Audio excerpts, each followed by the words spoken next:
ہمارے نبی پاک صلی اللہ علیہ وسلم جب ہجرت کے لیے مجبور ہو گئے، اس دعوت کی محنت میں ایک وقت ایسا آتا ہے کہ قوم ہی مخالف ہو جاتی، تو اللہ کے نبی مکہ میں تھے تو بیت اللہ میں آتے تھے، نمازیں پڑھتے تھے، نفل تھی، فرض نماز تو تھی نہیں۔ پھر حضرت حمزہ نے کلمہ پڑھا، حضرت عمر نے پڑھا، تو پہلی دفعہ مسجد میں نماز پڑھی، جو نفل ہی تھی، فرض نہیں تھی۔ لیکن پھر بھی جب زیادہ ہو گیا کام اور رہنا مشکل ہو گیا تو آپ نے ہجرت کا ارادہ کیا۔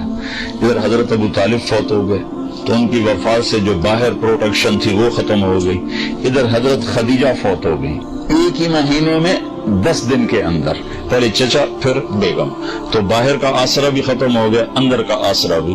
ختم ہو گیا۔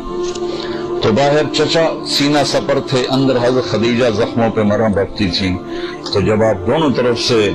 تنہا ہو گئے تو پھر قریش نے تنگ کرنا، پہلے ہاتھ نہیں اٹھاتے تھے، پھر قریش نے مارنا شروع کیا، پیٹنا شروع کیا، تو اس پر ہمارے نبی فرماتے ہیں ما اسرا ما وجدنا فقدک یا، اے میرے چچا تیرے جانے کی کمی بڑی جلدی محسوس ہونے لگی۔ پہلے کوئی ہاتھ نہیں اٹھاتے، مار پیٹ، پتھر، گھوڑے، گردن میں چادر ڈال کے عقبہ نے جو مروڑنا شروع کیا، آنکھیں باہر نکل، بے بسی کے ساتھ،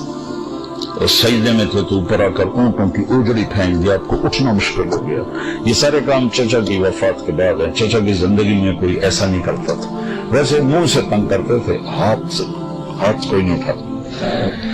جب یہ دونوں آسرے ختم ہو گئے تو پھر آپ نے کہا چلو میں طائف چلا جاؤں، شاید وہاں پناہ مل جائے۔ وہاں تشریف لے گئے تو انہوں نے وہ حال کیا تو 3 میل اللہ کے نبی کو پتھر پڑے، اور آپ گرتے تھے اٹھتے تھے۔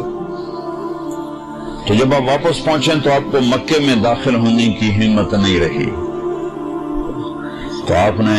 سہیل بن عمر کو پیغام بھیجا مجھے پناہ دو، میں اندر آنا چاہتا ہوں، اس نے انکار کر دیا۔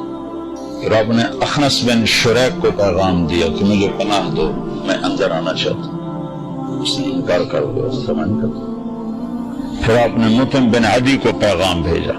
کہ میں اندر آنا چاہتا ہوں، مجھے پناہ دو۔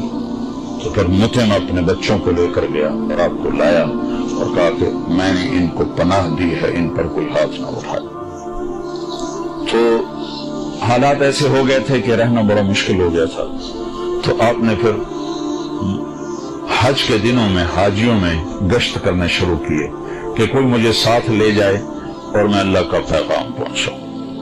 تو سب سے زیادہ جو دکھ والی بات آپ سنتے تو یہ ہوتی تھی کہ قبیلے والے پوچھتے تیری قوم کا تیرے ساتھ کیا معاملہ ہے، تو آپ فرماتے انہوں نے تو جھٹلا دیا ہے، تو وہ کہتے جب تیری قوم نے تجھے جھٹلایا ہے تو ہم تجھے سچا کیسے جانے۔ پھر آپ بڑے دکھی دل کے ساتھ واپس آتے کیا گزرتی ہوگی اللہ کے نبی کے دل پر، اللہ کائنات کی افضل ترین ہستی وَأَحْسَنَ مِنْكَ لَمْ تَرَ قَطُّ عَيْنٌ، یا رسول اللہ آپ جیسا حسین کسی آنکھ نے نہیں دیکھا، نہ میری آنکھ نے دیکھا۔ فَأَجْمَلَ مِنْكَ لَمْ تَلِدِ النِّسَاءُ، آپ جیسے عالی نسب والا یا رسول اللہ کسی ماں نے نہیں جنا۔ اتنا فَكَانَ قَابَ قَوْسَيْنِ أَوْ أَدْنَىٰ، اتنے اونچے مقام والے۔ بنو حنیفہ کو دعوت دی، انہوں نے گالیاں نکالی، آپ اونٹنی پہ سوار ہوئے، اونٹنی کھڑی ہوئی تو اس نے پیچھے سے نیزہ مارا ابن بجیرہ نے، تو